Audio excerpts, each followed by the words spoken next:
It's 6 o'clock. I call this meeting to order. Please stand for the Pledge of Allegiance. I pledge allegiance to the flag of the United States of America and to the republic for which it stands, one nation, under God, indivisible, with liberty and justice for all. Please remain standing for a moment of silence.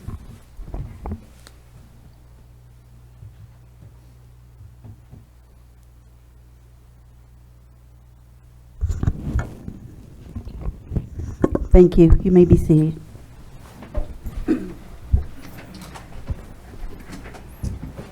Next, we have open forum.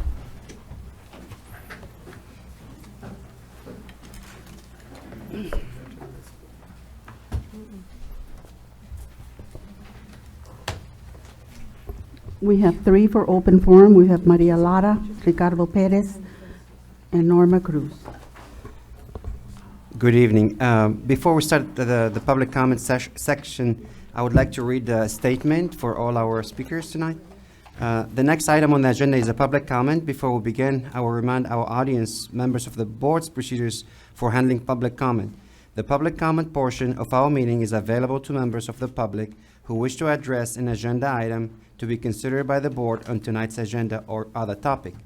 Anyone who wants to speak during public comment must sign in prior to the start of the meeting and list agenda item or topic them want to discuss. Each public comment speaker will be allowed a maximum of 3 minutes to address the board.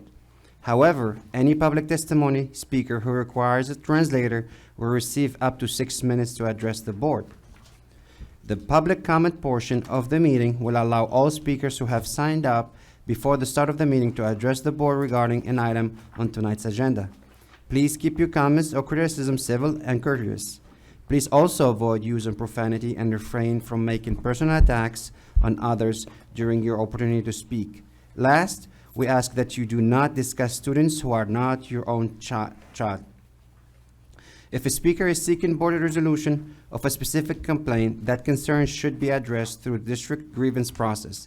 District policy, DGBA, has been established for addressing employee complaints. Policy FNG is the avenue for filing parent complaints, and Policy GF addresses community members' complaints. Grievance forms can be obtained at any campus administration office or in the central administration offices. Thank you. Our first speaker is Maria Lara. You have 3 minutes, ma'am. Thank you. Yes. Good evening, gentlemen, ladies and gentlemen. My name is Maria Lara, and I'm a migrant strategist here at Donna ISD. I do represent our fellow co-workers here. We're here together, united, with a concern that we have based on our present salaries. And I'm going to refer to the notes that I have here in front of me. We are concerned with the migrant strategist placement and the compensation plan, the inconsistencies that were recommended by TASB, and the pay raise we didn't receive this year. We were not given the 3.5 raise recommended by with all respect, Dr. Asaiz, and approved by the board. Dr. Asaiz, you didn't say if you reach your maximum, you are not entitled to a raise. We have a flyer where it was posted on the Don ISD website stating that all Don ISD employees were going to be receiving a raise. It was not said that if you maxed out, no raises were going to be given. Was this done for the teachers that were maxed out? If they reached their maximum, were their raises affected? We want to know why the migrant strategists were not moved up to the same pay grade as the instructional, bilingual, and context strategist. Currently, there is one strategist housed at a campus who was placed at the same level as the instructional and bilingual strategist. This position does not exist on the compensation plan. Why were the minimum, midpoint, and maximum amounts on the current compensation plan under pay grade level 2 reduced? On the previous year's compensation plan, pay grade 1, we had an opportunity to qualify for the raises promised to all Don ISD employees. In the current compensation plan under pay grade 2, we were maxed out and therefore no eligible to receive a raise or pay increase. And of course, we all have expenses cost of living as everyone else does.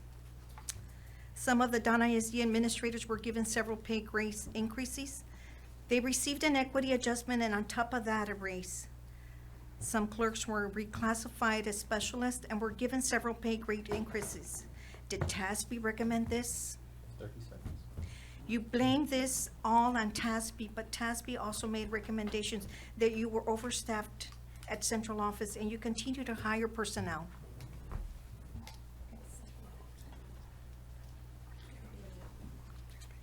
He's the next speaker. Good Hold on, let Excuse me me. restart though. Okay. Next, we have Mr. Ricardo Perez. Good evening. Buenas noches. My name is Ricardo Perez. I work with the migrant department also, and I put in way over 25, close to 30 years working with this school, who has been very kind and has kept me here all these years. So with that being said, I would just continue with what my coworkers saying. If you state that you are following TASB's recommendations, are you being selective? TASB makes recommendations, and the superintendent shall recommend that annual compensation plan for all district employees, and ultimately, the school board has the final approval. The people who have been affected are people who have put in way over 20 years or more of service with this wonderful district, and are highly qualified and look forward to their adjustments by the board. Why were these people targeted? Our migrant students, the population that we all as a staff, as a family work with, our migrant students have many labels, as you all know. Some of them are GT, special ed, ELL, language learners, especially at Donna North. We have a huge, large amount of language learners over there. Economically disadvantaged, which you all know. And some even fall under McKinney-Vento. And we work with all these kids. At the end of the day, our migrant students are a critical and very important population, not just to us, but to the whole district, and can either make the district or break the district when it comes down to results or data. Our efforts, without a doubt, impact overall student success in this district. We are kindly and humbly asking that you take action on our request, reclassify us, place us on pay grade 3, and grant us the 3.5 percentage pay raise promised to all Donna ISD district employees. Thank you. Next, we have Ms. Norma Cruz. Good evening, ladies and gentlemen. My name is Norma Cruz. I work at DAEP. We've gone with our concerns to the superintendent, and we've spoken with him twice, and we were told that he would look into it. But we, Velma Granados and I, were the only two counselors that were not moved to a different pay grade. We stayed at level 3. The elementary middle school counselors, the child mental health specialist, and the LPCs were all bumped from level 2 to level 3. They saw a pay increase. The high school counselors were at level 3. They went to level 4. They saw a pay increase. Velma Granados and I stayed at 3, so we did not see any raise. We'd like to implore the school board and the superintendent to please recognize that when Governor Greg Abbott signed the House Bill 3 in June, he mandated pay raises for employees. 75% must go to teachers, nurses, counselors, and librarians. The school district in McAllen in September voted to increase compensation plan across the board, which is what we are asking, that everyone get a raise, not just some, but all. This Donna Independent School District has the motto of the district, and we want it to be for all, not for some. Thank you. Okay. Next on agenda, we have the superintendent's report. Mr. Superintendent.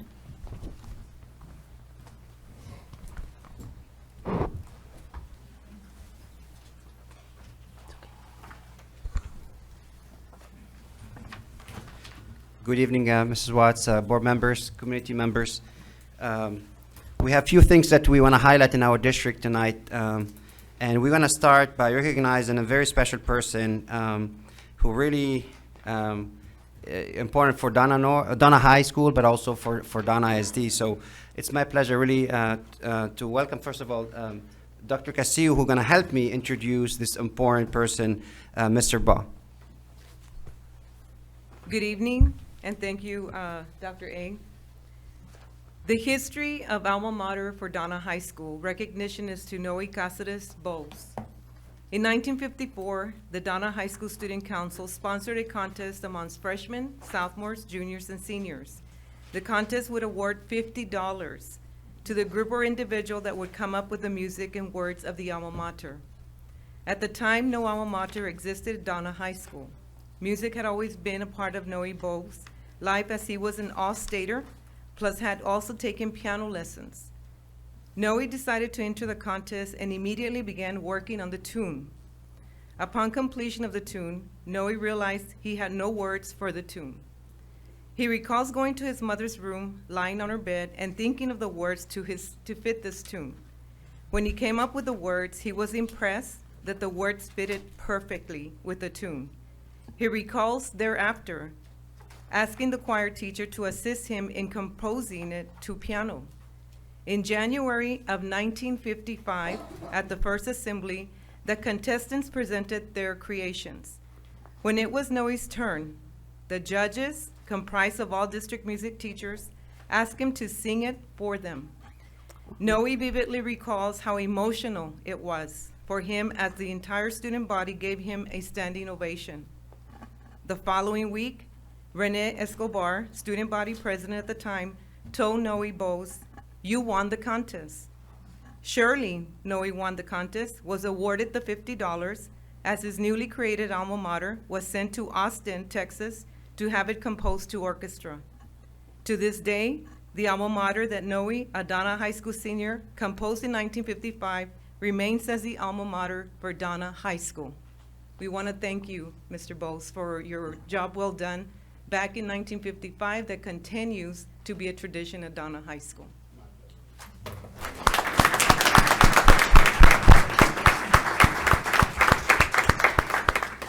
So we have our varsity Redskin choir along with our varsity Mighty Fighting Redskin band.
Good evening, everybody.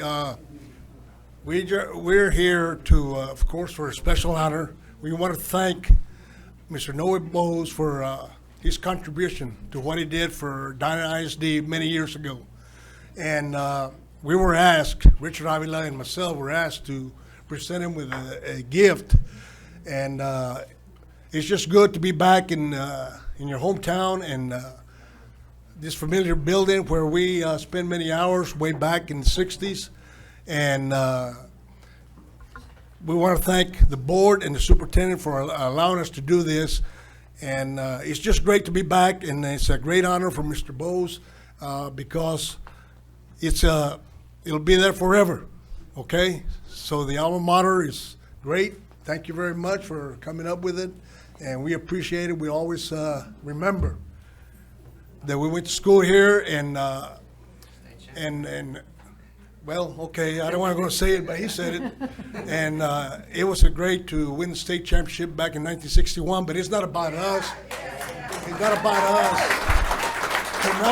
Tonight, it's about Mr. Bowes and what he did for all of the students from Donna ISD that have gone through this halls or in, all the other buildings here in that belong to Donna ISD. Thank you very much.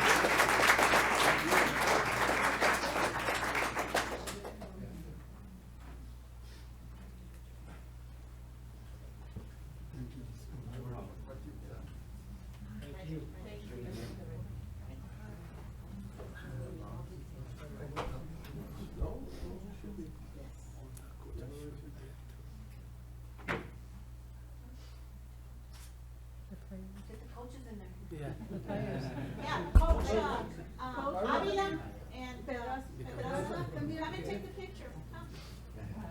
We're state team champions. Miss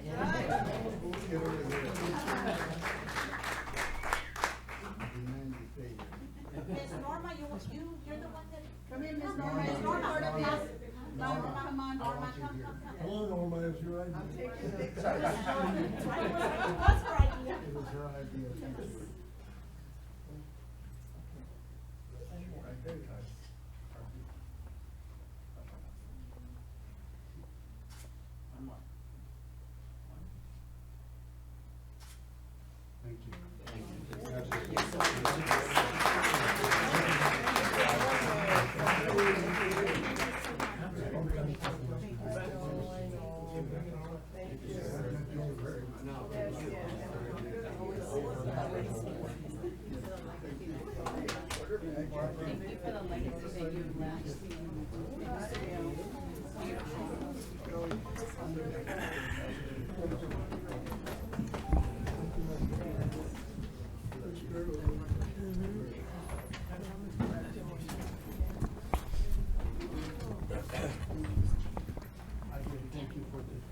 In behalf of the board, we would like to thank you, sir, for being here this evening, for being recognized, and for always having done something so much for our district, and for bringing forward this awesome, awesome appreciation to you, sir. Many blessings from the school board.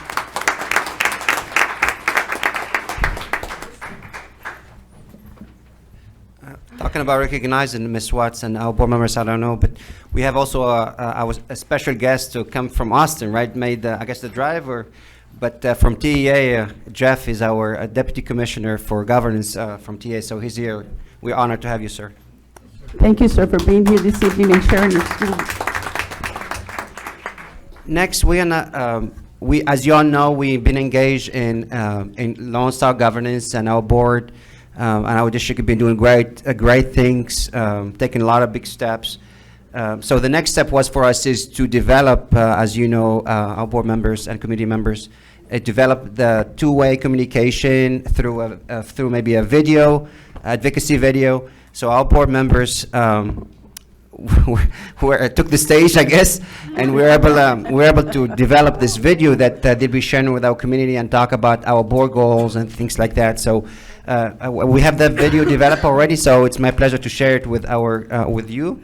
and also with our community and staff members. And we've done it in English as well as in Spanish.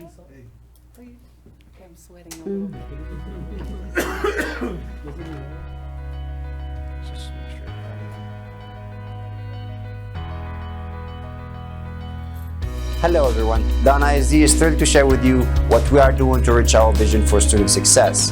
We have established student outcome goals and progress measures to ensure collectively that we are staying focused on offering all the opportunities our students need to be successful. We are making big strides. Earlier this year, our district was recognized by the Texas Education Agency Deputies Commissioner for Governance at the 2019 National Forum on Education Policy for our focus on improving student outcomes. The Board of Trustees officially adopted 3 student outcome goals. Number 1, reading on or above grade level. Number 2, achieving meets and/or masters in the STAR. Number 3, demonstrating college, career, and military readiness. This will include the fidelity, commitment, and support of all stakeholders, including the superintendent, the school board, district staff, community, parents, and students. These progress measures serve as a system of monitoring the progress of students at every board meeting. Furthermore, the progress measures serve as an annual guide in the event that the board needs to adjust the goals or has met the target goals. Take a moment to review our student outcome goals and goal progress measures in our AE local policy posted on our district website. These goals were adopted by the Donna ISD School Board. Goal 1, the percentage of kindergarten through grade 2 students reading on or above grade level will increase from 64% to 90% by the year 2023. The progress for the following 5 years is as follows: 70% by 2018-2019, 75% by 2019-2020, 80% by 2020-2021, 85% by 2021-2022, 90% by 2022-2023. Goal 2, the percentage of students who achieve, meets, and/or masters performance level on the STAR exam identified in the Texas State Accountability Report will increase from 37% to 60% by 2023.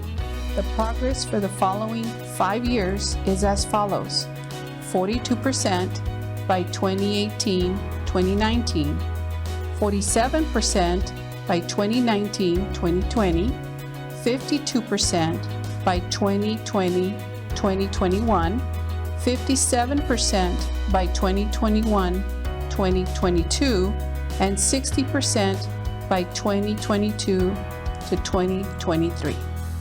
Goal number 3, the percentage of graduates demonstrating college, career, military readiness will increase from 43% to 90% by 2023. The progress for the following 5 years is as follows: 51% by 2018-2019, 60% by 2019-2020, 70% by 2020-2021, 82% by 2021-2022, and 90% by 2022-2023. The board also established constraints for the superintendent. Constraints make clear the actions the superintendent shall not take, and these align to the values of the community that the board represents. The constraints provide freedom for the superintendent to make decisions and lead in the many ways required to find a path to achieve the student outcome goals. Constraint number 1, the superintendent shall not hire any new campus principal with fewer than 3 years of demonstrated successful experience in a campus or district leadership role. That includes dean, assistant principal. Constraint 2, the superintendent shall not approve changes in academic programs arbitrarily or without an annual evaluation and supporting data of program effectiveness. Constraint number 3, the superintendent shall not allow excessive staffing ratios throughout the district. Constraint number 4, the superintendent shall not allow any campus to experience more than 3 consecutive years of an F or D rating designation. Just as we established constraints for the superintendent, we as board members have also developed self-constraints. The school board will also monitor our role as we continue to work to improve student outcomes. The board shall operate within the board's role and the board's operating procedures. The board either collectively or through the actions of individual board members shall not. Board Constraint 1. The board will not modify the AE local policy not more than once in a 24-month period. Board Constraint 2. During regularly scheduled board meetings, the board will not spend less than 50% on items invested in progress monitoring, the board's student outcome goals, or setting student outcome goals and goals progress measures. Board Constraint 3. The board will not allow the cost of staff time spent on governance to exceed $5,400, with a goal decreasing to $1,800 per board meeting. As you can see, we are working as a team to ensure that we meet and exceed our student outcome goals. Given House Bill 3, we are spending time revising goals this school year. We will continue to focus on early literacy and CCMR, and we'll be adding math proficiency. Updates will be forthcoming as a result of House Bill 3, and we will share those updates as they become available. We must all keep in mind that student outcomes change when adults influence the conditions for student learning, starting with me. Starting with me. Starting with me. Starting with me. Starting with me. Starting with me. Starting with me.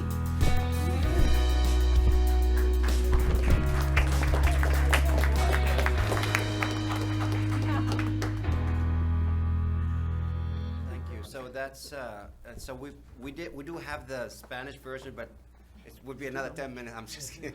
But it's been a great video too. It's a great video. It really highlights what our board is all about, right? Student outcomes. So we'll be giving you a copy of the videos in Spanish and English as you start like going out and talking to our community. I think the first community meeting is next week, if I remember correctly, at Salinas. Tuesday at 6 p.m. Tuesday at 6 p.m. at Salinas. And we have the flyers and everything. We put it everywhere in our Facebook and Twitter and all that, so we make sure to advertise it. But thank you, board members, for making that happen. Next, as part of our goal 3, as you know, is CCMR, so college, career, and military readiness. And to promote those programs that we have to encourage our students to enroll, is we also created and highlight the great things that's happening in our CTE department. We created this video, so I would like to share this quick video with you. Again, just to highlight all the great things and what we do. You hear it a lot. They don't teach you that in school. That there are lessons you don't learn until you're in the real world. Working your way up the ladder, rung by rung, at your first job. But those jobs require experience. Skills you don't learn in class. And if not in class and not in school, if not now, when do you learn what you need to know to get the job you want? At Donna Independent School District, we're learning now through career and technical education. Our CTE program is growing. We're adding new courses every year, and each course is an opportunity for students to identify their interests, to take the pulse on their passions and chart their course accordingly, to get hands-on with their education. Our dynamic instructors and award-winning programs are more than just points of pride for the district. They're teachable moments, tools of the trade, a taste of what's to come, a blueprint for a future course of study, a pathway to a higher paying job right out of high school, a head start on life. Donna ISD students are learning self-discipline, responsibility, and integrity. We're growing as individuals and as teams. And we're earning our choice of more than 40 industry-based certificates, real-world experience, and college partnerships leading straight to the workplace. We're blossoming, discovering our potential in ways we wouldn't have anywhere else. We did learn that in school. Our classrooms contain more than a desk, more than a room. They're pipelines to possibilities. They're bridges to what comes next. They're launch pads. Discover your potential in a Donna ISD CTE program.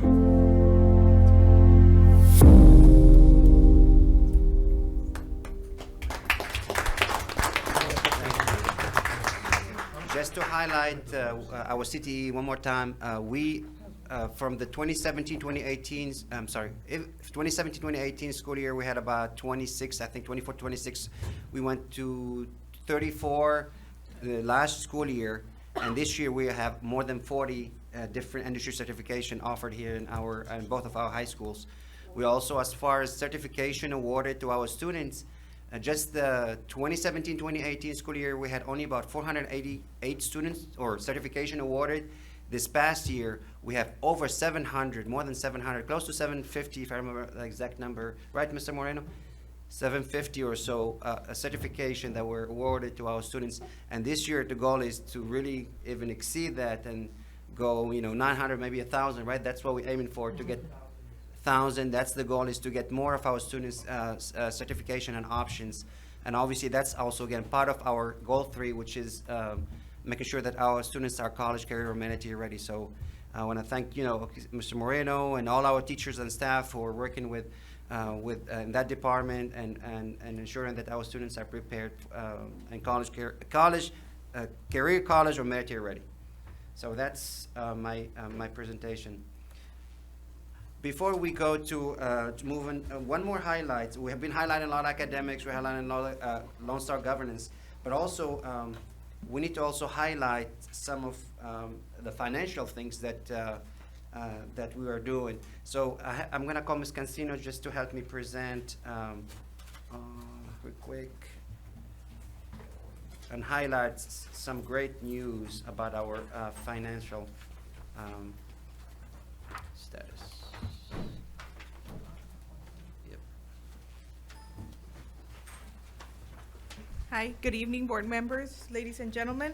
We're gonna do a quick financial highlights for last fiscal year. Just an update as our audit is still underway.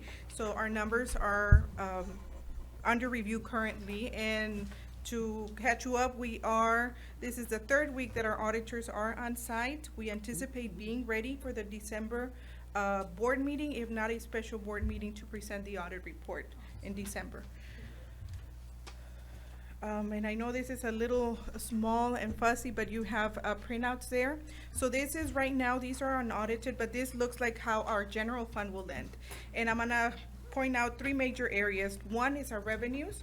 We had revenues of $146 million. We had budgeted 146, so we were very close to what our projection was for revenues. For expenditures, we came a lot under what we had projected. So we had budgeted $147.6 million. We spent $131 for a savings of $16 million. And the bottom part, the number that I like to point out, that once we do the transfer out to the health insurance fund, we have a surplus which will add to our general fund for $12.8 million. I'm pretty confident that these numbers will be pretty close to final, as the auditors have not indicated anything so far, and this is our 3rd week of the audit, so I feel confident that these numbers will stay pretty close to that. So there's a $12.8 million increase in the fund balance for ending last fiscal year. I'd like to go over the next fund. It's the food service fund. You see there our fund balance at the very bottom will be $5.6 million. The other major fund is a debt service fund. You see there the ending fund balance, $4.7 million.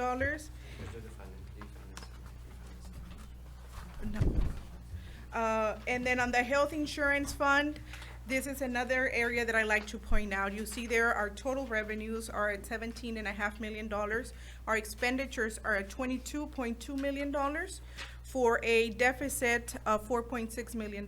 We budgeted a transfer out for $2.3 million, but that still leaves the district with a $1.5 million deficit. So it's one of the areas that I think we can still address going back, as opposed to having to pick up the cost this year, because we have a surplus. Last year, we won't feel it as much. So to explain to you what happened throughout the year, and you understand what did we do as a district to make this happen, to make this $12.8 million, the major part was attrition. There were 65 positions that were closed last year for a savings of $7 million. This includes payroll cost and benefits. So this is the major area that we saved. The other one was that we restructured a lease agreement with Dell that saved the district $1.3 million last year. Another one was E-rate projects that were placed on hold. That was another additional savings of $1.3 million. Our property casualty insurance, due to some accounting change that we did, we were able to save $1 million last year. We budgeted the payment. We didn't have to make the payment last year. Proceeds from a bus lease agreement that we approved, since we did not spend that money, you know, that went as a transfer in, so increase our revenues. So that's an additional $588,000.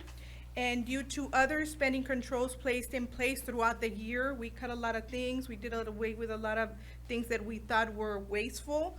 We tried to be more careful and be more frugal and how we used our funds. So we were able to save in campus and department budgets $1.5 million, netting the total savings of the $12.8 million that you see. It's an increase to the fund balance. So we are very happy to be able to bring this forth. And then because we were able to do those $12.8 million savings, we have some projects that we'd like to propose. Yes. So I don't know if you know, but last year we couldn't do much, and I think there were a lot of things there that are needed to be addressed even for the past few years. So one of the things that we propose and will be coming back and obviously getting RFQs and all that stuff is really bringing out, giving technology to our teachers. We would like to offer all our teachers laptop computers. A lot of our teachers have desktops, or all of them have desktops. So when they're done from work, they go home, look for laptop computer or computer at home. So we want to make sure to provide them a laptop with it, give them that mobility so they can take their laptop with them, go home, continue working if they need to, continue lesson planning or whatever they need to do. So we would like to see that happening to all our teachers and also administrators, counselors, you know, everybody will have that's the idea. As far as our students, as you all remember, part of our 5-year strategic plan is to infuse more technology in the hands of our students, because a lot of our students don't have that technology available right now. We have some computer labs, but again, those are very static. You have to go walk to the computer lab to use them. We have some iPads here and there, some Chromebooks here and there. As you know, if you remember, last year we got 600 Chromebooks through a grant, but we don't have a lot of technology in the hands of our students. So we'll be coming back and bringing a proposal to purchase iPads and a lot of Chromebooks for our students. Obviously, it's not going to be one-on-one devices because it will cost a lot more than $1 million, but it will be a starting point to address the technology needs and ensure that our students have that technology. As you all know, they grew up with our students. I mean, our own kids. I grew up since like 2, 3, 4 years old. Grew up with those smartphones and those iPads, and so we need to make sure that you're using them now for learning, because that's how our students learn nowadays. Another thing also we want to consider is bringing some marquees, LED marquees to all our campuses. I think with the exception of maybe 2 campuses, all our marquees are those old, if you need to put a message, go and get the letters, put them out there, and hope that the wind doesn't blow, doesn't fall. And so we want to bring, because that's so important to communicate with our parents, to ensure that, we message them, we thanking our community, we thanking them, inviting them over. I mean, a lot of folks drive by all the time, so they want to see, and that's another great way of communicating with the community and our parents. Another thing also we want to do is how to maintain the maintenance of facilities and beautification of our buildings. Our fences, we don't want to see those chain link fences around our campuses. At some point, we want to see either wrought iron fences or something like aluminum, something that is more, thank you.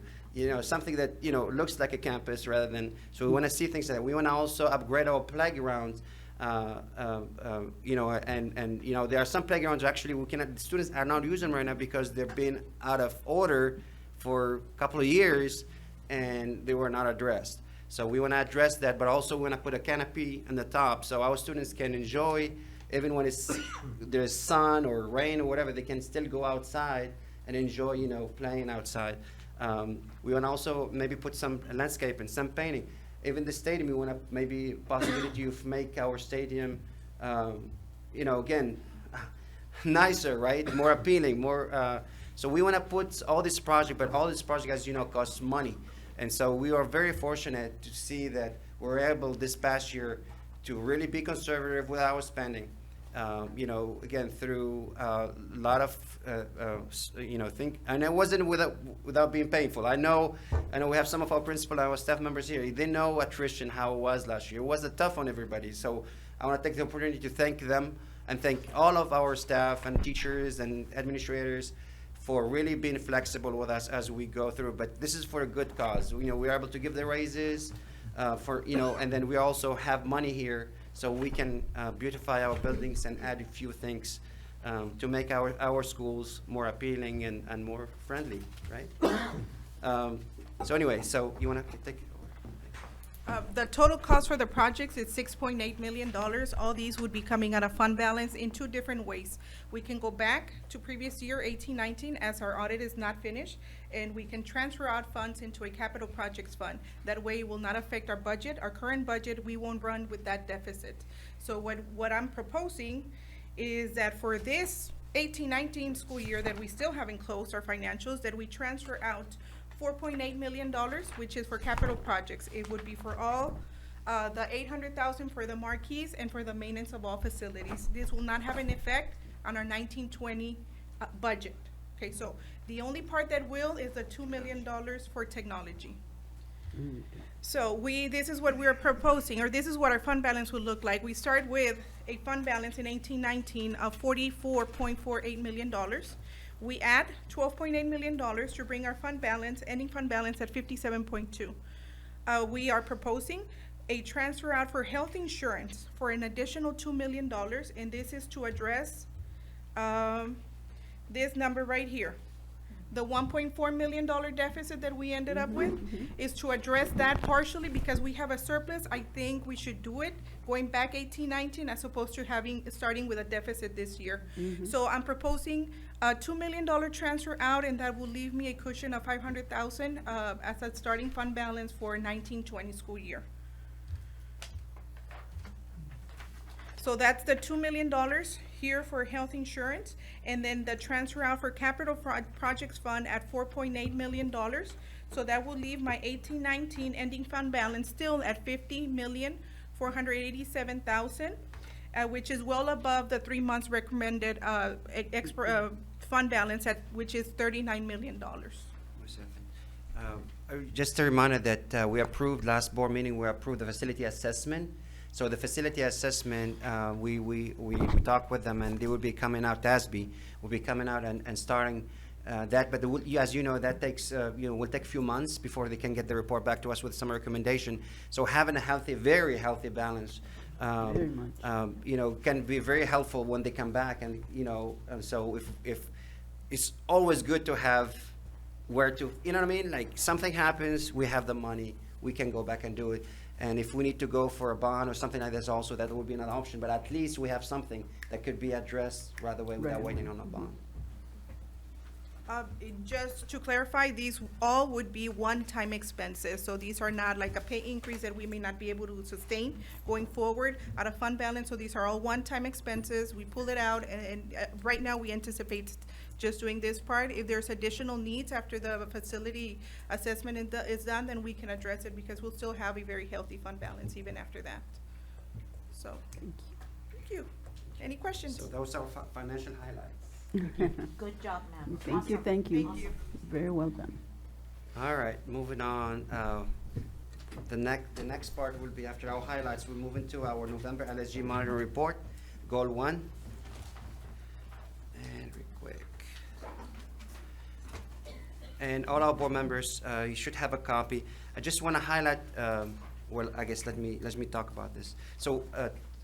Part of our Lone Star governance, as you know, is to do this progress monitoring reports, and today will be progress monitoring goal number 1, and talks about the percentage of kindergartners through grade 2 students reading on or above grade level, and we want that to obviously to increase from a 64 to a 90% by year 2023. GPM1 strictly focused on kindergartner, and we want that number to go from a 72 to a 90. GPM number 2 focuses on first grade. We want that percentage to go from a 55 to a 90, and the goal progress number 3 measure, it goes from 65 to 90 for our second grade students.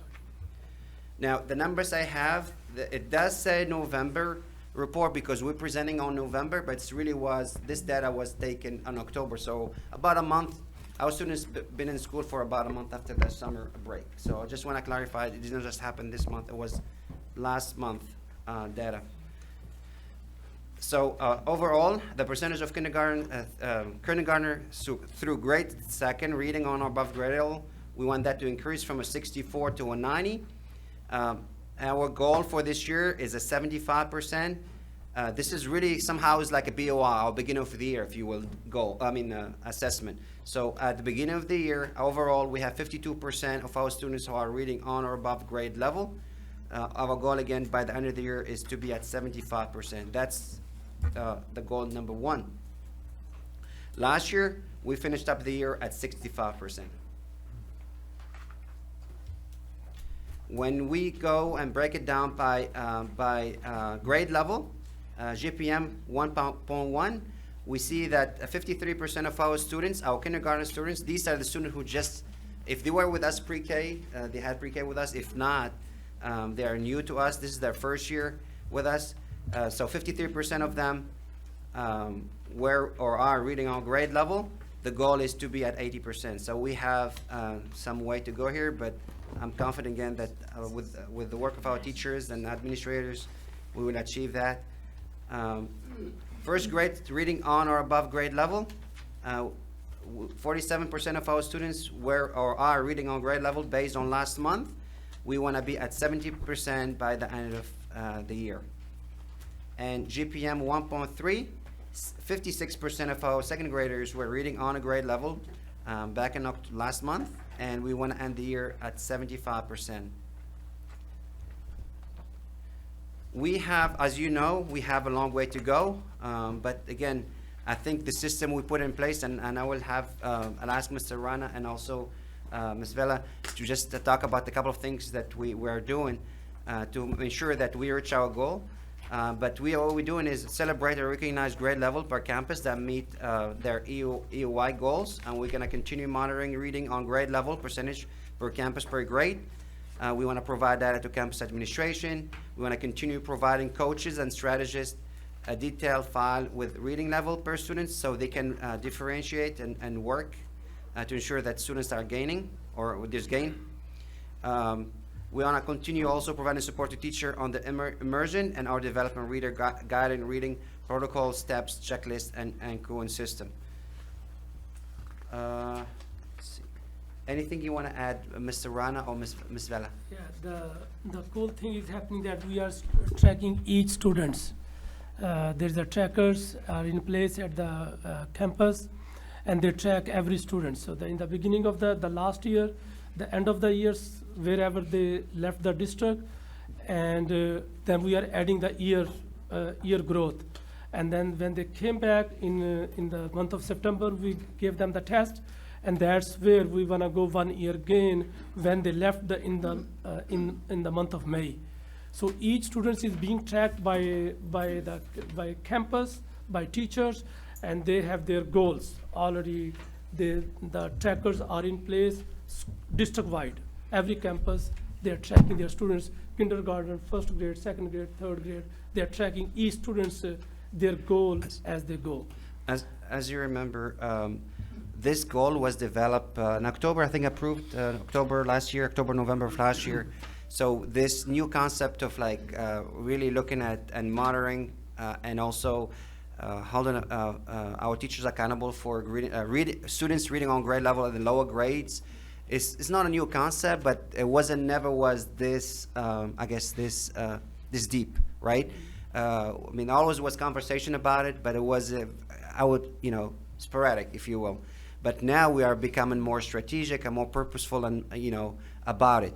Our principals, our administrators, our teachers, they're all talking about this, monitoring this, coming up with ways of helping our students read on or above grade level. So it's really somehow different. We look, our approach, I guess, is different than was done in previous years.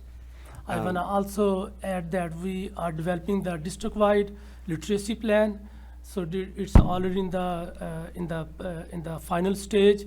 So our goal is by the month of January 2020, we'll have a district-wide literacy plan. How we are going to, we talk about the literacy, but we never had the plan how to really promote the literacy. So we are putting the literacy plan together. It's already in the final stages. So we are going to have a district-wide literacy plan to promote literacy district-wide.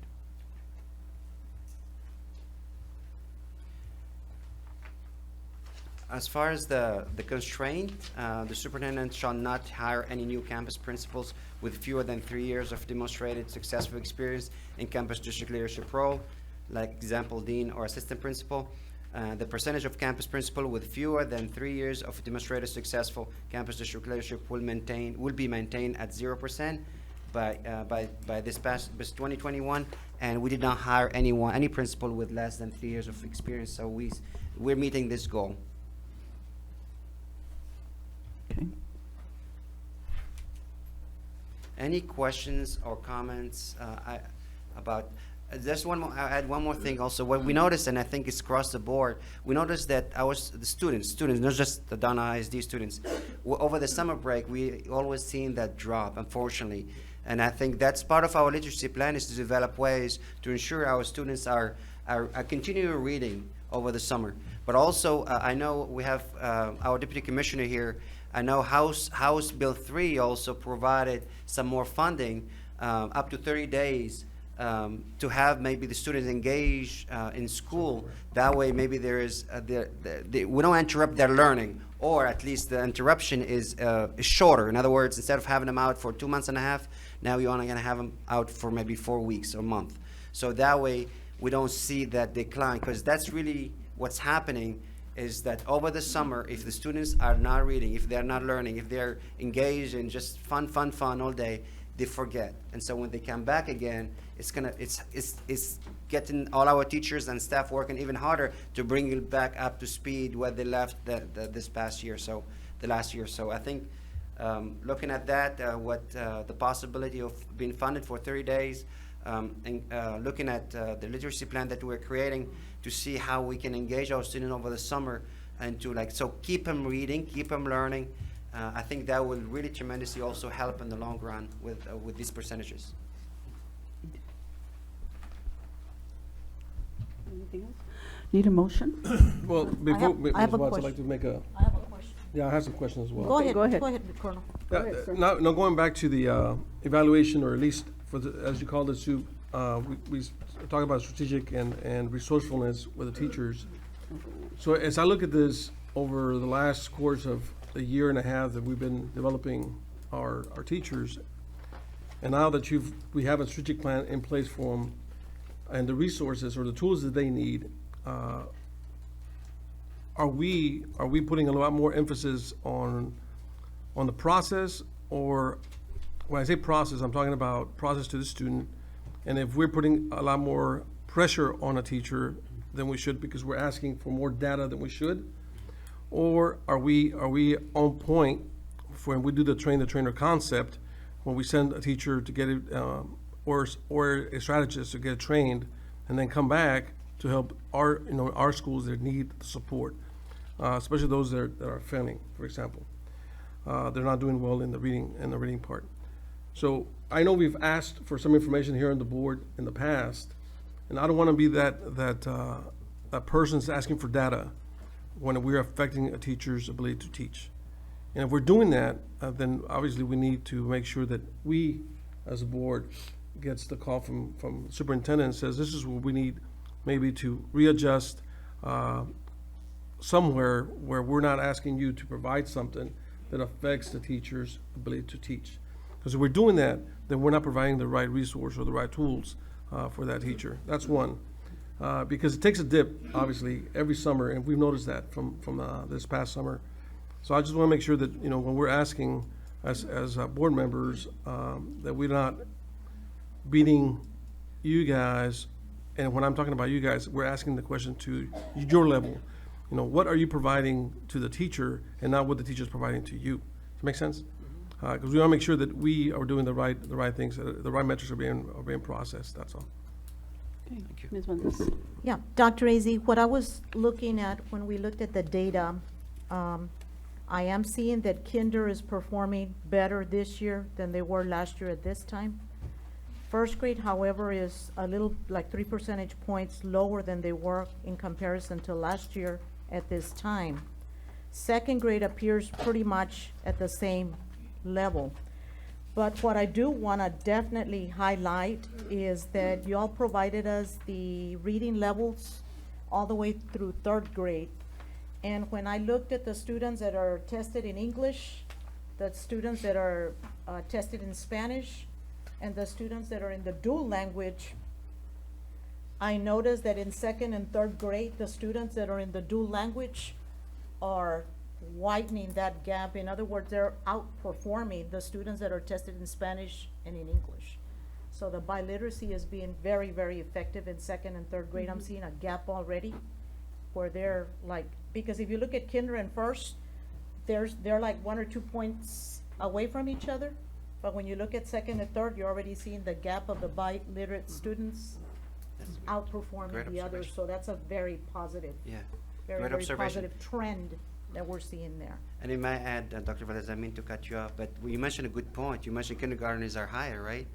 You know, one of the reason also is because we also established that full day pre-K last year. Exactly. So it's just the beginning. Again, it was last year was a learning experience for all of us, you know, our teachers, our staff, you know, how to can handle full day pre-K.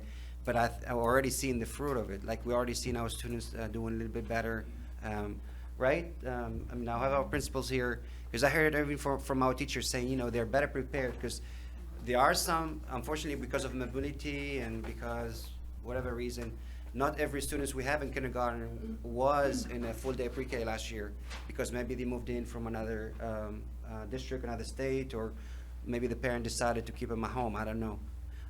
But the teachers, our teachers are noticing the difference, that the students who were here for a full day pre-K last year, they are doing a lot better than the students who weren't, either for half day or weren't in school at all. So that's in the long run is gonna benefit our students tremendously. That's investment in full day pre-K. I guess the only other thing that I wanted to add, I know Mr. Rana, you sent us the bundle 2 assessments.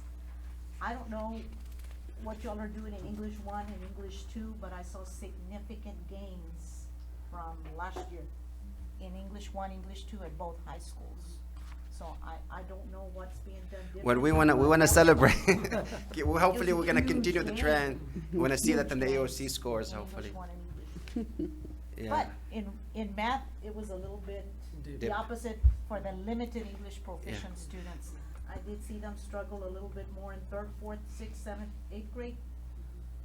And then Donna High School algebra, but specifically the limited English proficient students. Yeah. They seem to still be struggling there in the math. And we will be given the comprehensive exam next month, right, Mr. Rana, in December? So hopefully once we get that, probably in January, I think in January we'll report on that. Yeah, we will I think report in on January we'll report on that, so we'll get you all the data. So the comprehensive exam will give us even a better idea where our students are. By then, we'll have a better idea also. Any other questions, board members? Okay, we need a motion. I accept. I second. Second. Made by Mr. De Los Rios, motion by Mr. Rios, second by Dr. Valdez. Dr. Mary, how do you vote? Favor? Favor? In favor. In favor? Favor. I also accept, motion carried, motion passes. Thank you. Ms. Watts, board members, in your packet, we have a list of candidates for the Hidalgo County Appraisal District Board of Directors official ballot, and we have to kind of discuss and vote on that. Right, we have a discussion, possible action to authorize Donna Independent School District Board of Trustees to proceed with Hidalgo County Appraisal District Board of Directors on the official ballots that were given to us.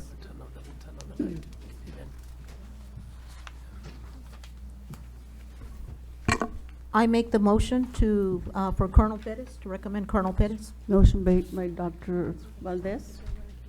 Do we want to put all our votes or distribute them? Are you saying you want to make a motion to put all our votes? Yes. Yeah, I second that. Okay, motion made by Dr. Valdez, second by Ms. Reyna. How do you vote, Dr. Mack? Favor? In favor?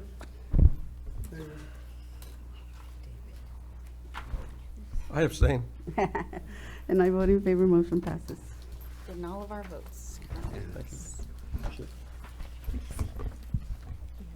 Business and finance.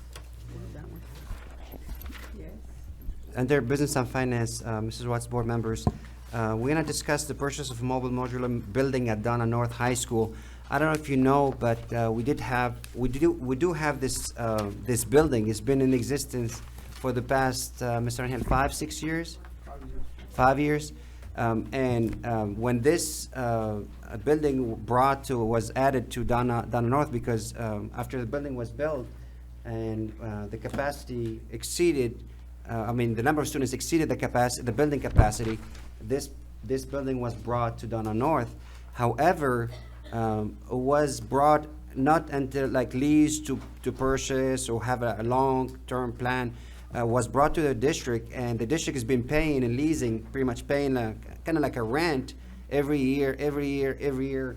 So about $100,000, Mr. Angel, or so. So this has been like that for the past 6 or 7, whatever years. So I had a conversation with Mr. Angel and Ms. Cancino. I said, so when are we gonna stop like paying for this, right?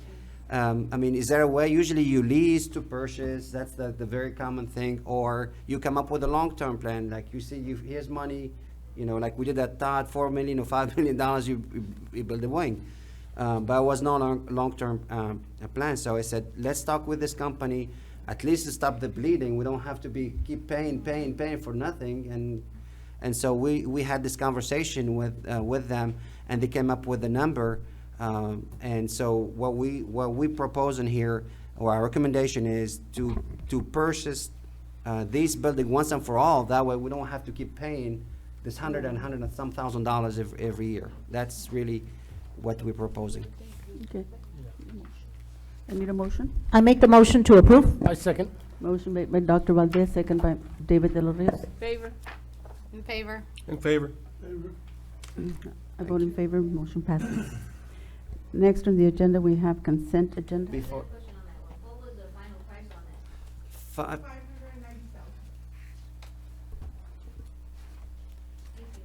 no problem. Before, Ms. Watts, before we start on consent agenda, I would like to, the administration would like to pull under Human Resources, item number 4, based on a recommendation by Mr. Guerrero, would like for us to have a conversation, discussion about it. So would be item 4 under Human Resources, approve revision to 2019-2020 Donna ISD compensation plan. And we have Dr. Sorolla, if Dr. Sorolla would be Yes, making some comments there. Okay. You can request a motion to approve all the other items that haven't been pulled by administration. Okay, so they We vote. can do that right now? Okay, then I have a motion. I make the motion to approve consent agenda with the exception of this item. I second. Motion made by Dr. Valdez, second by Mr. De Los Rios. Favor? In favor? In favor. In I got favor. a question. How come the accounts payable is no longer online? Ms. Cancino? Motion passes. Why are we asking questions right now? I will check tomorrow. I know we were switching lists, and we This were is not set up? updating, so I will make sure that it's there tomorrow. Motion passes. All right, good evening. I want to preface my brief presentation with a few comments regarding the compensation plan. So joining the school district a couple of months ago, I was very much impressed with the detailed and thorough nature of the compensation plan. So got a chance to work through it, over these last 2 months. Of course, the detailed and thorough nature of the plan, when you combine that with the major revisions that were done with the Texas Association of School Boards, that can contribute to the chances of revisions being needed throughout the way.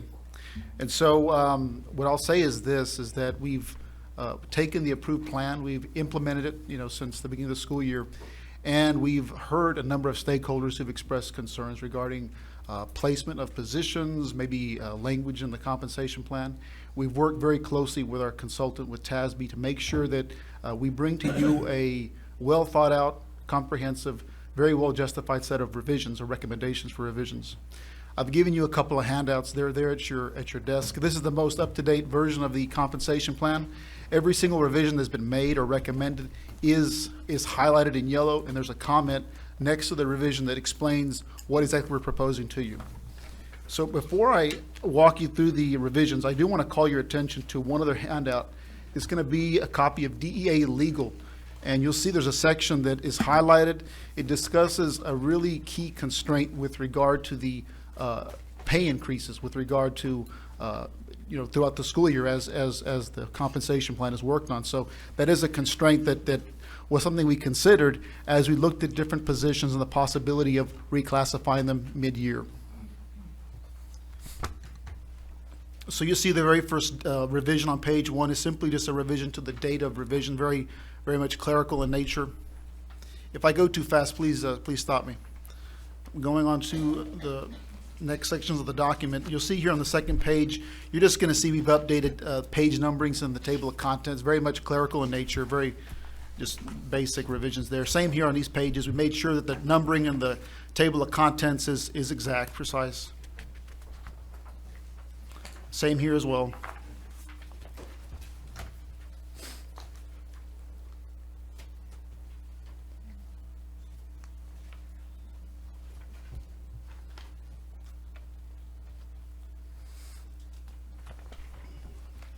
You're going to see here on page 5 of the document, we, in our conversations with, administratively and with TASB, we came to the conclusion that the guidelines or the recommended structure for giving promotions and demotions, the procedures for calculating those numbers really need to be updated, and quite frankly needed to be placed in administrative guidelines.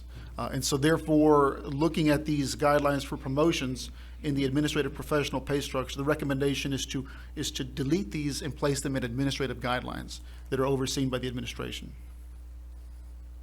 You'll see the same thing here for promotion increases with respect to non-exempt clerical, instructional support, and auxiliary employees. Same thing here, the same concept here with regard to reclassifying and calculating pay raises and pay decreases.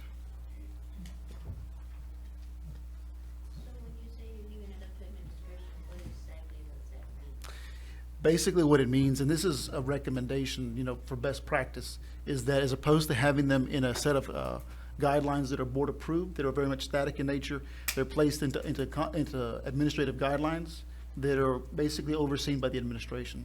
It's typically the best practice with regard to. That's what I'm asking. Yeah. What do you mean by administration? The administration being, individuals with the superintendent, central cabinet principals, in consultation with TASB as well. Yes, ma'am. The other thing is these particular guidelines for pay decreases and increases are quite, they're a little bit dated as well. So looking at revising them, updating them.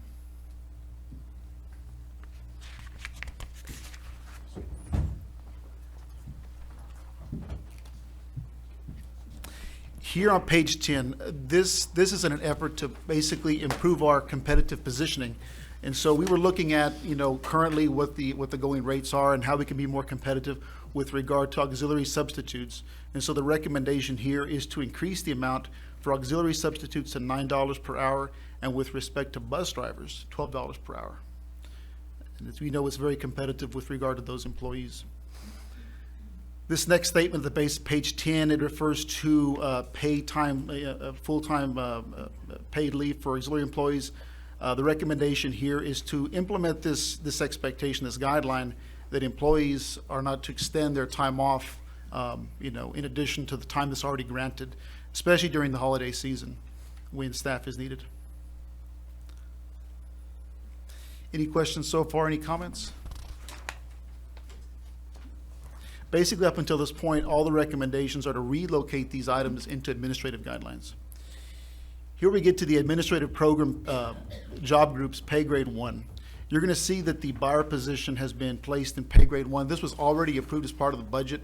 It wasn't included in the compensation plan. And so this is the recommendation from TASB that it be placed in this pay grade. You'll see that the truancy officer, it's been in existence for some time. It was not included, and so making sure that it's clearly placed in the document.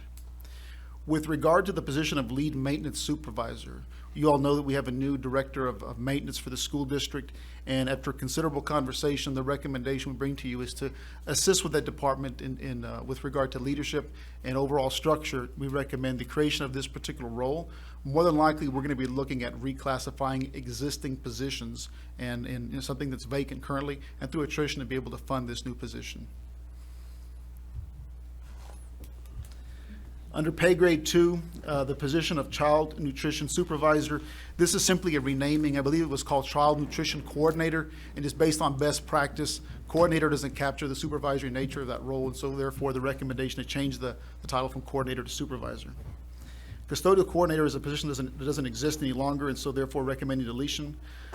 What you'll see with regard to speech language pathology assistant, all we've done here is basically renamed the speech therapist assistant. We want to be sure that the titling in our team system and on job descriptions matches our compensation plan. So this is simply more of a grammatical naming change than anything. Under pay grade 3, you'll see the early college high school counselor, a position that was approved. This is simply adding the position to the plan. It was already approved, was not included previously. Now under pay grades 5 and 6, you're going to see here that we're recommending the deletion of these director positions that are listed under pay grade 5. These positions were listed here in error. These positions actually are captured down below under director instructional. That is the title that has been used in previous years, and so therefore we want to be sure that that name remains in place as is. Coordinator instructional, this was a typo, a mistake. So pretty much this was wrongly listed in the compensation plan. This is the correct title that has been used for a number of years. With regard to this position. Does that cover the instructional ELA director? Yes, sir. Mm-hmm. Yes, sir. It is those positions. I thought that was the position that had been there. Well, we basically have utilized this director instructional. It's much more generic in nature, but it pretty much is. It also gives them a bump up, right? That was the recommendation from TASB, yes, sir. Mm-hmm. Is that right?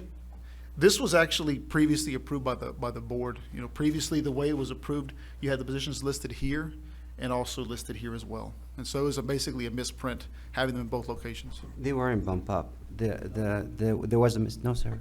There was a mistake. The mistake was the director, all this listed ELA and all that stuff, they were supposed to be in pay grade 6. Yes, sir. And they were left out. They were left on pay grade 5.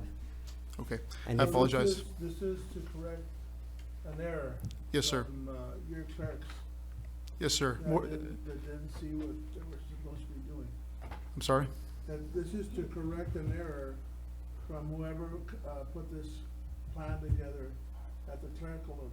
Yes, sir. It was. Not a supervisor or director or. So yes, sir. This was put together by a clerk? It was really a typo is what it is. It was a typo. But these were approved already previously. Yes, sir. This was previously approved. What we're correcting here really are just clerical items. Okay. You'll see under pay grade 6, Director, Fine Arts, what we've done here, you'll see that the Director of Fine Arts, that position no longer exists. What we've done here is we've consolidated those responsibilities under this previously existing role of High School Band Director. And so the oversight of Fine Arts within the feeder pattern falls to that position. There was also a change after the plan was approved, the position of Director of Warehouse and Fixed Assets. That role was consolidated with the Director of Custodial, and so that is actually a new position with a completely different job description, been reclassified or recommended for reclassification under pay grade AP 7.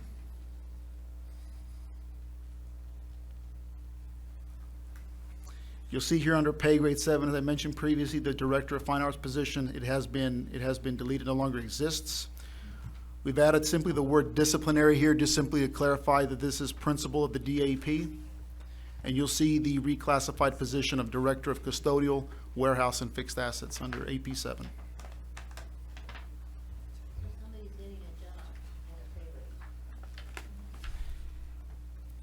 Under pay grade 8, you'll see the addition of the previously approved position of early college high school principal.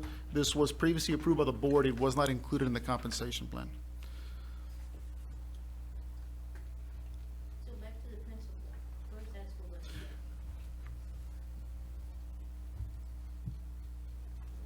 You'll see no changes under the instructional support job group. Under the clerical support job group, you'll see here we just simply made a revision.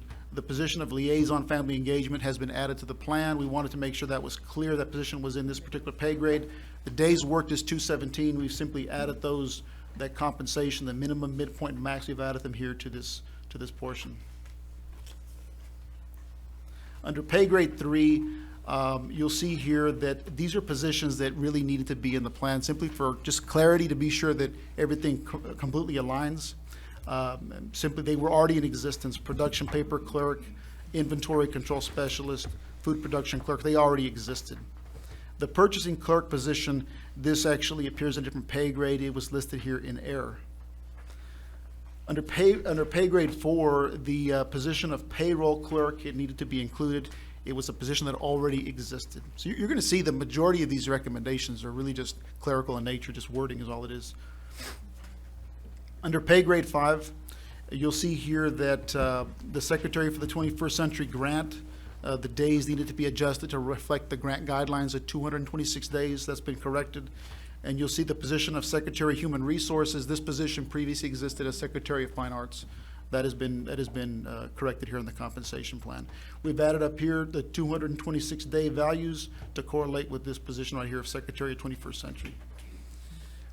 Under pay grade 6, we've made sure the position of child nutrition specialist is included in the compensation plan. It was already existing. We've made some corrections. There was some typos with regard to the minimum, midpoint, max. We've addressed that. Same thing here with pay grade 7. We've corrected those as well. Can you go back up to the child? Moving on in the compensation plan, I'm going to go ahead and go to the auxiliary job group. We're going to move on to the auxiliary job group. He needs to proceed. The time for comment on agenda items was prior to the agenda item. The district has opted to have public comment regarding agenda items prior to consideration of the item in compliance with 551.007 of the government code. When did they do that? We've been doing it since the enactment on September the 1st when the policy went into effect. That was not voted on. Please proceed, Dr. Soto. That was not Thank you, sir. voted on. Moving on to auxiliary job group, pay grade 1. You'll notice the position of mail runner. This position already existed. We wanted to make sure that it was listed in the compensation plan. And you'll see here the previous recommendation for auxiliary subs and driver substitutes. We've listed them as here as well, $9 and $12 to increase our competitive positioning. Under pay grade 2, the non-CDL bus driver, bus aide, this position has already existed. It wasn't clearly listed in the plan, and so we wanted to be sure it was listed in the document. Under pay grade 3, you'll see here the position of daytime supervisor for security. This position already existed. It needed to be included in the plan at 182 days. We needed to make sure the number of days and the pay values were also listed as well. Under pay grade 8, the field supervisor of CMP no longer exists. This position is being deleted. Under warehouse supervisor, the title is actually assistant supervisor of the warehouse. We've made that correction there. Under vehicle mechanic diesel, we made sure the days 253, it corresponds to an hourly, a year-long employee of 253 days. It's been corrected. Under maintenance project manager, the days need to be adjusted to reflect the correct number of days for that position. Under pay grade 9, the transportation supervisor role, which is a newly created position, has been listed at 253 days. And then under maintenance supervisor, this was known previously as maintenance coordinator. Our recommendation is to change that to supervisor, once again to reflect the supervisory nature of the role. Under stipends, what we did here with the bilingual ESL stipend is we needed to clarify language with regard to how one could earn this particular stipend. And it's based on the percentage of limited English proficient students, ELL students, that are served by the teacher. And you'll see here that we've made the adjustments based on the percentage that are served. We feel like it's a very fair way to make sure this stipend is given to staff or awarded to staff for their service.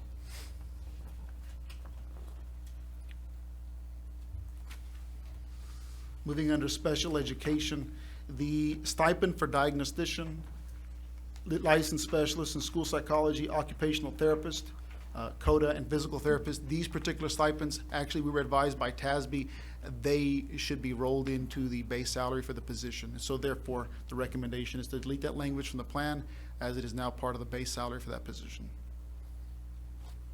Same thing for speech therapist, and for, not speech therapist, but speech language pathologist and speech language pathology assistant. That's the correct language. Under master's degree, what we've done here is we've changed a bit of the wording.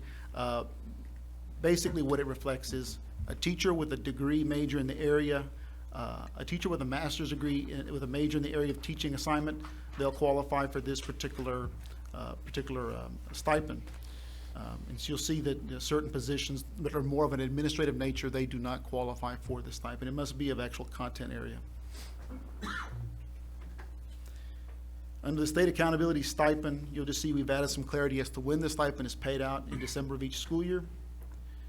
Under the wellness program, simply specifying how many per campus.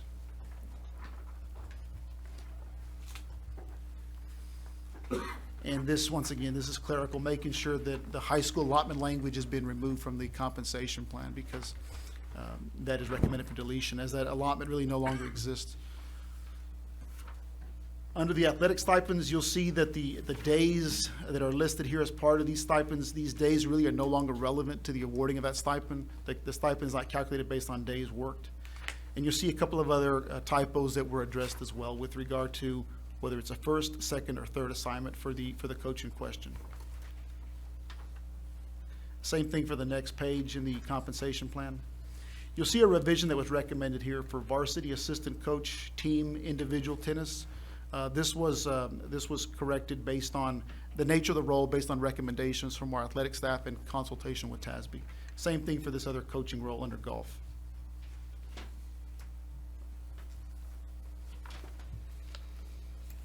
Under fine arts, you'll see that the director of bands, fine arts coordinator, that particular stipend has been removed, as the funding for this has been rolled into the base salary for the position. The days, once again, is no longer relevant to the awarding of this stipend.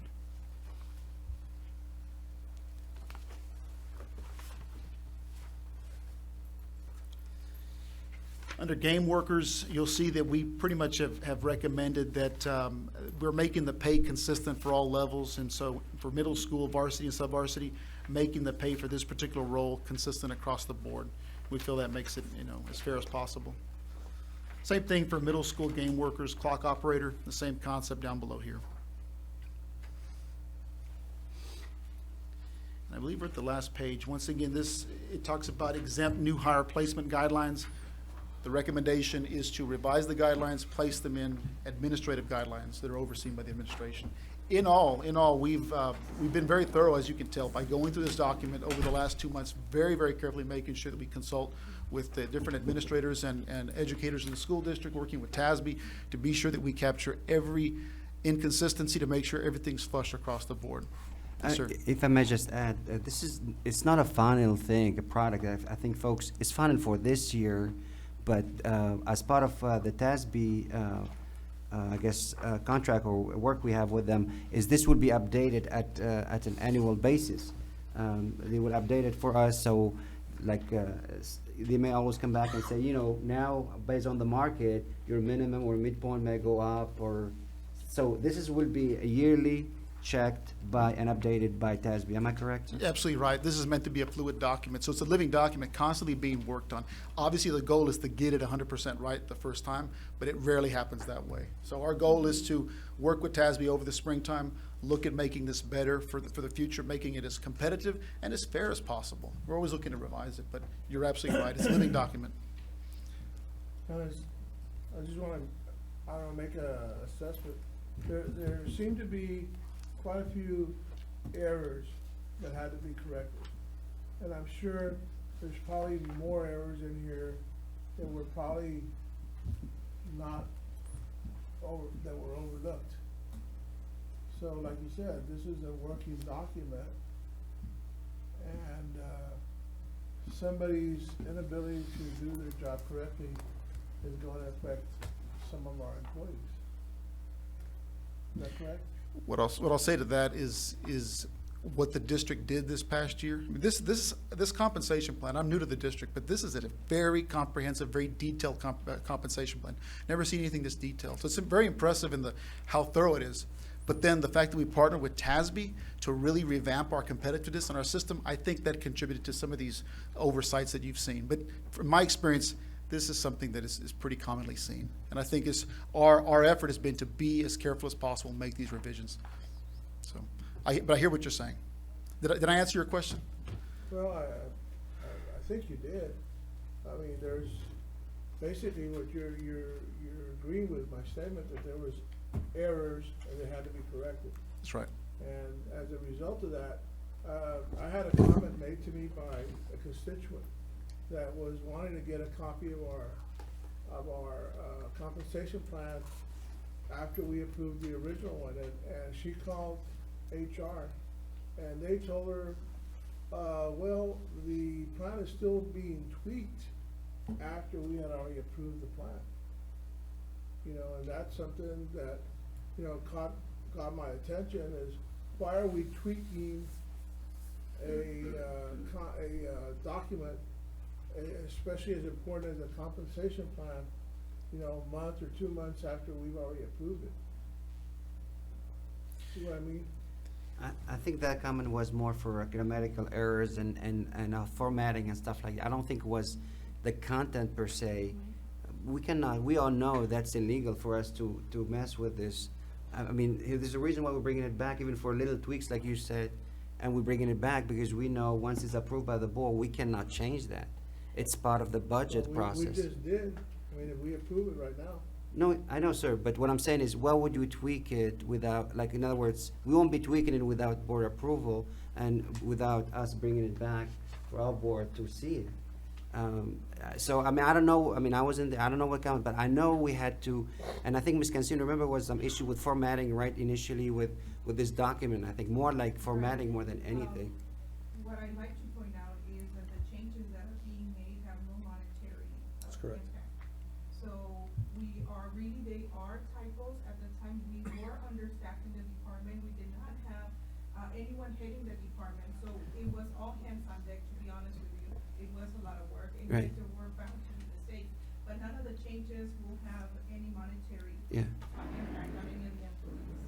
We And I do want to add, Dr. Sorolla, you did a phenomenal job, because when we originally got it, and even the changes that you've made, you've been very thorough in identifying the change, but giving us the backup, even the letters from TASB to support a particular change that you're making.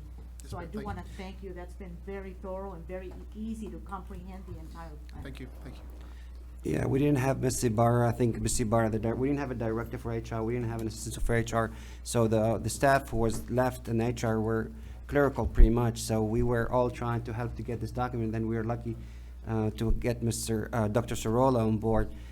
So there were some errors. I mean, and I'll take responsibility, but we were able, I mean, we tried to make this document, what we did this year was huge. This document was in touch for I don't know how many years. The analysis done by TASB wasn't done for I don't know how many years. So while we're trying to adjust all this stuff, it wasn't like a small thing. This was huge. And well, the goal is, after this year, is to be just minimum retouches and updates. Won't be like a huge, like anymore, like we done. And you have to keep up with it every year. And that was what did not happen for the past few years, sir, is that they were in touch, this document was in touch. Once again, I'm going to say this, is that the revisions of the document, this is not something that's rare. This is something that I've experienced previously in other districts. So it's not a rare occasion to revise this document. So if you find a correction that needs to be done, you can always bring back a correction request. That isn't ideal, but that's right. It has to be brought back to you for your approval before I can make the correction. And if it does create a pay increase at the time, it requires a public hearing because it is in violation of the gift of public funds. So even to reclassify a position from one area to another, and that's why we didn't touch some of those areas, because if once you do that, you will have to have a public hearing, because once the budget is adopted, that is set as compensation. That's right. It's more of the budget portion, not necessarily the compensation side. All right. Thank you. Any other questions, board members? I make the motion to approve compensation plan as presented. I second. Favor? Okay. Ms. Valdez made the motion, second by Mr. De Los Rios. I second. David De Los Rios also, No. second. Go ahead, sir. How do you vote? I'm gonna abstain from voting. In favor? In favor. Dr. Mary? I already said Okay, twice. thank you. I also vote in favor, motion passes. Now we go to, next in our item would be the governance, and it would be Conservator Monthly Report for September. Mrs. Romero?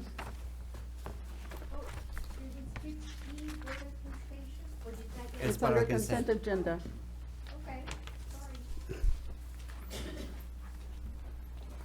Good evening, Madam President, members of the board, superintendent of I'm reporting in the month of September. So if you'll turn to the financial accountability, I just want to say that Mrs. Thompson is on track. Pretty much everything is, the business office is on track, and I've been visiting with the auditors, and, everything should be ready by the latter part of, or before you leave on Christmas break. You should have an audit report. That is the timeline that they have. And we're pretty confident that they'll meet that. She's been providing me cash flows and so forth for everything. The only thing that she was slightly off track was on the buyer for the purchasing department, but that was because the buyer position was not in the compensation plan, and you just approved that tonight. That's now in the compensation plan, so she can move forward with that. The next section is the governance. So if you go to the governance section, you've got everything pretty much on track except for the LSG training, that we're off on that, and the two-way system of communication, which you just started with a video that was shown earlier today, so you will see a change on that for October, on the October reporting, because that's in progress now on that one item. And then if you turn, we do have the next board platform, and on that one, we're not exactly where we need to be on that, but Dr. McMahon is working on that, on the training, and one of the goals is to get rid of this book and to have it all there so that we can all use that and not have all this paper here. Now, the time tracker, that's been working out really well, and now you're pretty much over the 50%, and I got clarification on that from TEA, and we were counting some things in there that we shouldn't have been counting, so your percentage will even go higher, I believe, than the 50%. Well, I'm glad to report that we have exceeded that even this last month, so we're 60 and 100% based on our training we had this month. And I think we can even do Yeah. better on that, once we eliminate some of the things that would have to be eliminated. On the strategic plan alignment, I believe we'll be working on that now that we've got that excess funds that Mrs. Cancino mentioned. Mhm. So we'll be able to put some dollars to that, to the specific site. The LSG training implementation, I'll address that toward the end. And the next board, that's the one that I discussed already. So what I did want to mention is that your August and September months were pretty controversial because of the way that legal counsel was replaced. And it was pretty evident at that time that the board was not working as a team, at least right then and there. I know that some board members were caught by surprise when all of this was taking place, and I'm hoping that that doesn't happen in the future, so that we can move forward on that. The last item that I have is the one for your campuses, and I've been working with your CNI Assistant Superintendent, Mr. Rana, and he's right on top of all of that information. He's providing me with all of the information, and he's tracking, like he says, students, the principals, the teachers, everybody's tracking those students, and they're hoping that they'll be able to bring them out of that status. So are there any questions?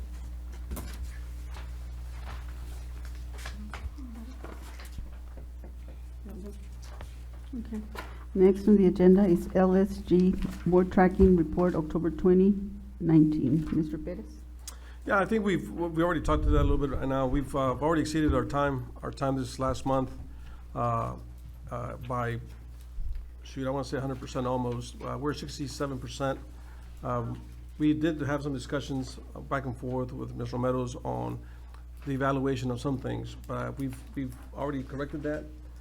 We're on track with what we're doing as far as student outcomes is concerned. Thank you. Thank you, sir. Next on our agenda is the executive session. The time is 7:36. It's authorized by the Texas Government Code Sections 551.071, .072, .073, .074, .075, .706, .082, .083, and .084. We'll be going into executive session.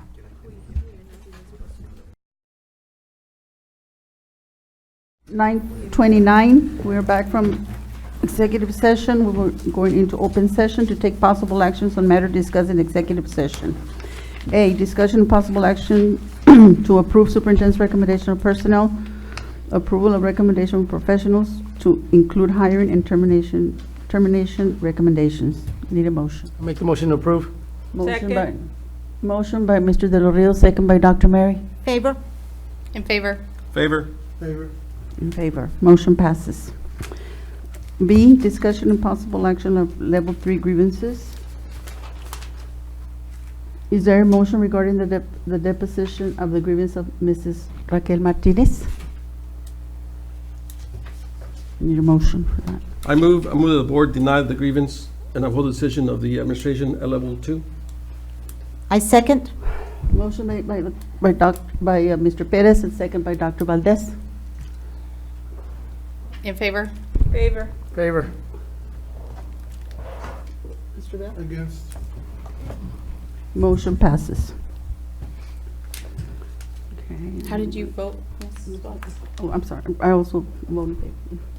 Discussion, okay, that would be Mr. Martinez. Now we go discussion possible action of level 3 grievance on Arnold account, no action.